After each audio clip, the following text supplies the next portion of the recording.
What is prevention? What does that just mean generally, that word? Anybody? If I say I'm going to prevent something, what am I going to do? Yeah, stop it from happening. Exactly. And there's a whole field in that studies populations, and it's called epidemiology. And if you're an epidemiologist, which I'm not, but if you were that, you talk about primary prevention, secondary prevention, and tertiary prevention. And I have a whole book on preventing speech, language, hearing problems, and you can teach a whole course from this, which I would not do. But I wanted to talk about prevention from those three areas, and we'll give some examples. If you completely prevent something from happening, it's primary prevention. And that can be altering somebody's susceptibility or reducing exposure to something so they don't get whatever it is, a communication disorder you're worried about.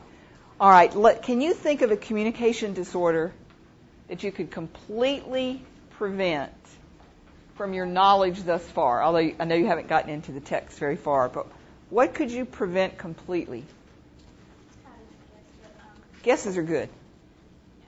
Like when people smoke for a long period of time and their voice is very deep and raspy. Okay. Yeah. She said when people smoke for a long time and their voices get deep and raspy, there is a one-to-one correspondence there, and you could prevent that. I was afraid she was going to say lung cancer, and there are people who get lung cancer who never smoked, so there's no guarantee. Can you think of another example? Maybe in a child?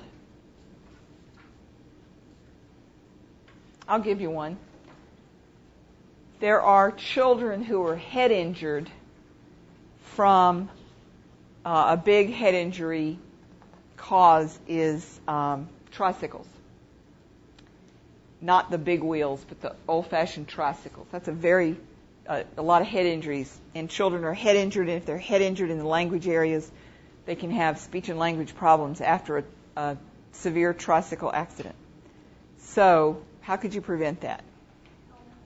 Yeah. A helmet. Tricycle safety programs are a primary prevention program for head injury. It's also a prevention for other body part injuries, but that's one example of primary prevention.